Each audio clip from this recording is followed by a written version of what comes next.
തുഞ്ചൻ പറമ്പിന്റെ മുറ്റത്ത് ഒരുമിച്ച് കൂടിയിരിക്കുന്ന ഒരു അനുഭൂതി നമുക്കിവിടെ ഉണ്ടാകുന്നതും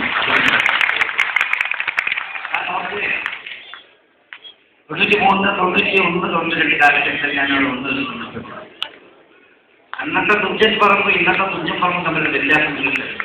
ഞങ്ങൾ എല്ലാവരും അന്ന് നിങ്ങളെല്ലാവരും വളരെ ഉത്സാഹിച്ചതാണ്. ഒരു പോരായ്മ ഉണ്ടായിട്ടുണ്ടെങ്കിൽ അത് ഭാഷാപിതാവിനോട് നന്ദി കാണിച്ചില്ല, അല്ലെങ്കിൽ അദ്ദേഹത്തിന് ഉചിതമായൊരു സ്മാരകം ഉണ്ടാക്കിയില്ല എന്നുള്ളത്. ഞാൻ മന്ത്രിയായിരുന്ന സമയത്ത് നോർവേയിൽ പോകാൻ എനിക്ക് അവസരമുണ്ട്.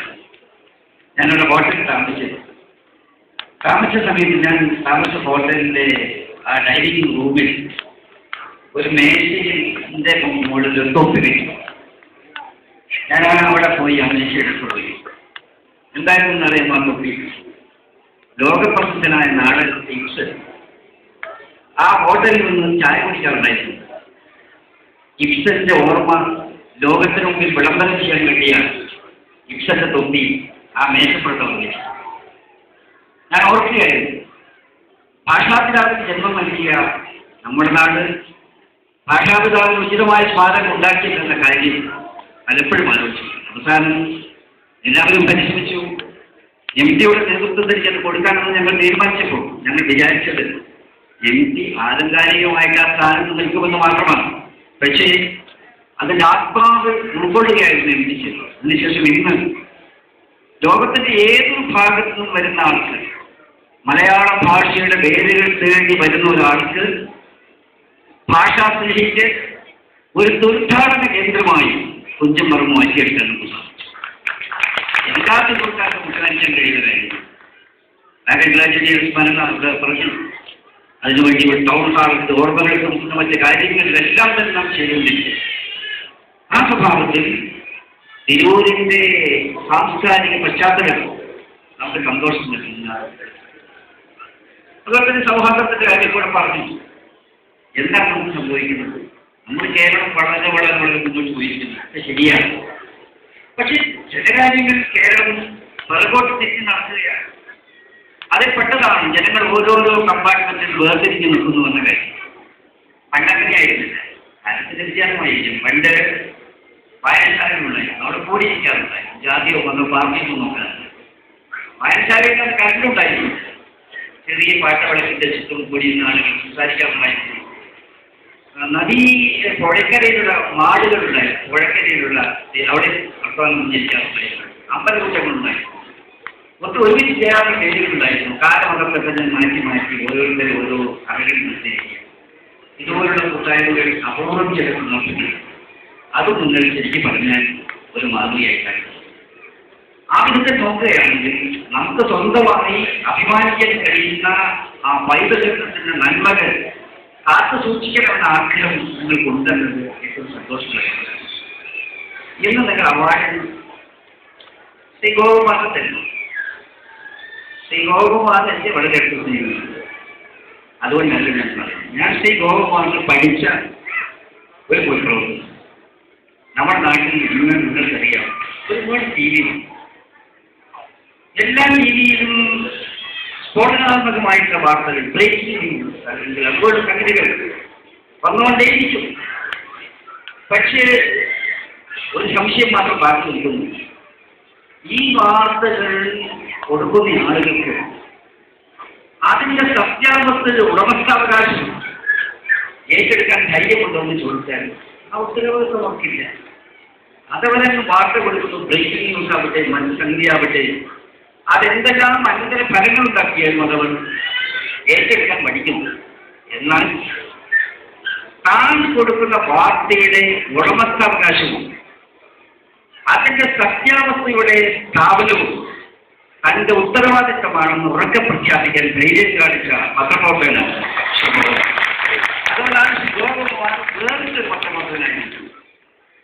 തൻ്റെ വാർത്തയുടെ സങ്കേതത്തെ കുറിച്ചാണെങ്കിലും ശരി, അതിൻ്റെ ക്രെഡിബിലിറ്റിയെ കുറിച്ചാണെങ്കിലും ശരി, അതിൻ്റെ അക്കൗണ്ടബിലിറ്റിയെ കുറിച്ചാണെങ്കിലും ശരി, തനിക്ക് ഉത്തരവാദിത്തമെന്ന് പറയാൻ ധൈര്യം കാണിക്കുന്നു എന്നുള്ളതായിരിക്കാം അദ്ദേഹത്തെ വേർതിരിച്ച ഒരു പത്രപ്രവർത്തകനാണ്. അതിൽ നിന്നുള്ള ലക്ഷ്യം വളരെ നന്നായി പറയാൻ നമ്മുടെ പ്രദേശത്തിന്റെ കാര്യങ്ങൾ അത് ശരിയാണ്. നിങ്ങൾ ചെയ്യുന്നവരാണ്. മോശയുടെ കാര്യങ്ങൾ ചെയ്തു. നമ്മുടെ താലൂക്ക് ശക്തരാക്കാൻ പോകുന്നത് 5 തരത്തിലുള്ള ജനകീയ പങ്കാളിത്തത്തോടുകൂടി ഒരു ആശുപത്രി ഇങ്ങനെ വളരെയില്ല. ജില്ലാ ആശുപത്രി പോലും യഥാർത്ഥത്തിൽ ഗവൺമെന്റ് താലൂക്ക് ആശുപത്രി നമ്മൾ ഈ സ്വഭാവത്തിലാക്കി എടുത്തത് തന്നെ ജനങ്ങളുടെ പങ്കാളിത്തത്തോടുകൂടിയാണ്. ഇനിയിപ്പോ 1 കോടി രൂപ പുതുതായി പാസ്സായിട്ടു. അതുകൊണ്ട് വെച്ചാൽ ഈ പ്രവർത്തനങ്ങൾ കൂടി പൂർത്തിയായ നമ്മുടെ താലൂക്ക് ആശുപത്രി ജനകീയ പങ്കാളിത്തത്തോടു കൂടിയുള്ള വികസന പ്രവർത്തനത്തിൽ മറ്റൊരു കേരള മോഡലായി മാറും എന്ന കാര്യത്തിൽ സംശയമില്ല. ആ സ്വഭാവത്തിലാണ് കാര്യങ്ങൾ.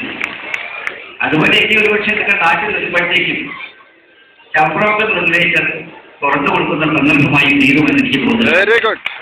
മറ്റൊരു മാറി നമ്മൾ റെയിൽവേ സ്റ്റേഷൻ ഇപ്പോൾ പടിഞ്ഞാറേ ഭാഗത്തുള്ള അതിന്റെ മുഖം ആ കൗണ്ടർ അവിടെ നിലനിർത്തിക്കൊണ്ട് തന്നെ മാർക്കറ്റിന്റെ ഭാഗത്തേക്ക് കൂടി കൗണ്ടർ ആരംഭിക്കാൻ വേണ്ടി ആരംഭിച്ചിട്ടുണ്ട്. വൈകാതെ തന്നെ ഇത് യാഥാർത്ഥ്യമായി തീരും. അതുപോലുള്ള കാര്യങ്ങളിൽ തീർച്ചയായിട്ടും ഞങ്ങളെല്ലാം പ്രോത്സാഹിച്ച് ഇവിടെ പറഞ്ഞു. ഞങ്ങളുടെ കാര്യങ്ങൾ നമ്മളെല്ലാവരും കൂടി ഒരുമിച്ച് വർദ്ധിക്കാൻ ബാധ്യത. പിന്നെ പൊതുവായ പ്രശ്നങ്ങളെ വെച്ച് ഇവിടെ പറഞ്ഞു. എന്നാൽ നല്ലൊരു പ്രശ്നമാണ്. ശരിക്കും പറഞ്ഞാൽ നിങ്ങളുടെ വാർഷികാഘോഷത്തിന്റെ ഈ സന്ദർഭത്തിലാണ് ഇന്നത്തെ മന്ത്രിസഭയുടെ തീരുമാനം വന്നത്. പ്രവാസികളുടെ വോട്ടവകാശം ഒരു യാഥാർത്ഥ്യമാകാൻ വേണ്ടി പോവുകയാണ്. അതിന് നിങ്ങളുടെ ഭാരവാഹികളുടെ ഗവൺമെന്റ് അഭിനന്ദിച്ചു. എത്രയോ കാലത്തെ കാത്തിരിപ്പിന് ശേഷമാണ് നിഷേധിക്കപ്പെട്ട ഒരു രീതിയായിരുന്നു. ജനാധിപത്യത്തിന്റെ അനിവാര്യമായ ഒരു കാര്യമാണ് ഇന്ത്യ രാജ്യത്ത് സംഭവിക്കാൻ വേണ്ടി പോകുന്നത്. ആ വോട്ടവകാശം ലഭിക്കാൻ പോകുന്നു എന്ന സന്തോഷത്തിന്റെ പുളകവും പൂക്കളും പങ്കുവെക്കുന്ന നിങ്ങളുടെ സന്തോഷത്തിൽ അവരുടെ MP എന്ന നിലയിൽ പങ്കുചേരുവാനും ഞാനിത് മനസ്സിലാക്കുന്നു. ഞാൻ ഈ കാര്യം പറഞ്ഞതിന്റെ കന്നിപ്പുസ്തകത്തിൽ തന്നെ ഉന്നയിച്ചൊരു കാര്യമായിരുന്നു. മറ്റു പലരോടൊപ്പം തന്നെ ആ കാര്യത്തിന് ശക്തി പകരാൻ ചെറിയ തോതിൽ എനിക്ക് കഴിഞ്ഞിരുന്നതിന് എനിക്ക് അഭിമാനം. അതുകൊണ്ട് തന്നെ സെൻസസിന്റെ കാര്യം നിങ്ങൾക്കറിയാം. പാർലമെന്റ് ചർച്ചയ്ക്ക് വന്നിരുന്നു. സെൻസസിന്റെ കാര്യം ചർച്ചയ്ക്ക് വന്ന സമയത്ത് NRIസിനെ സെൻസസിൽ ഉൾപ്പെടുത്താത്ത കാര്യം അതിനെക്കുറിച്ച് ശക്തമായി പാർലമെന്റിൽ ഉന്നയിക്കാൻ കഴിഞ്ഞു.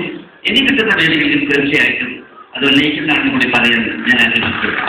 പ്രവാസികൾക്ക് മറ്റ് കുടുംബമായ പ്രശ്നങ്ങൾ ആ പ്രശ്നങ്ങൾക്ക് പരിഹരിക്കാൻ വേണ്ടിയിട്ടുള്ള ശ്രമത്തിൽ എന്റേതായിട്ടുള്ള പങ്കുണ്ടാകും എന്ന് മാത്രം ഞാൻ നിങ്ങൾ അറിയുകയാണ്. ഞാൻ എൻ്റെ വാക്കുകൾ നീട്ടിക്കൊണ്ടുപോകുന്നത് എത്രയോ ഭംഗിയാണ്. ഈ പരിപാടി സംവിധാനം ചെയ്ത നിങ്ങളെല്ലാവരെയും ഒരിക്കൽ കൂടി അഭിനന്ദിച്ചുകൊണ്ട് ടീം തിരുവനന്തപുരത്തിന്റെ ഭാവി പ്രവർത്തനങ്ങൾക്ക് നന്മ നൽകുന്നുണ്ട് എൻ്റെ വാക്കുകൾ അവസാനിപ്പിക്കുന്നു. നന്ദി, നമസ്കാരം.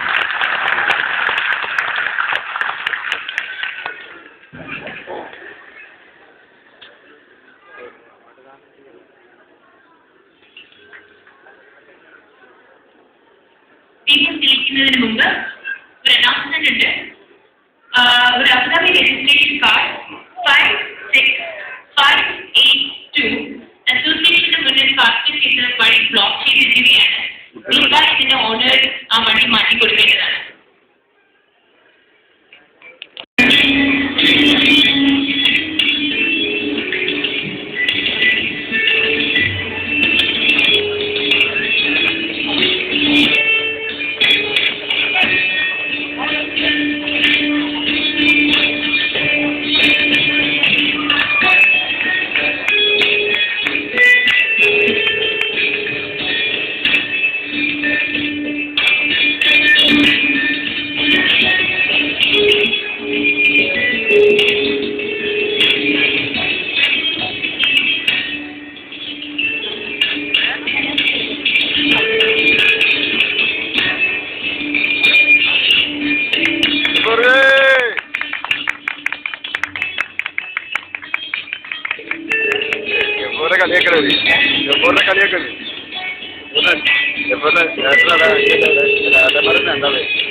ഫോട്ടോയിൽ കിട്ടുന്നില്ല.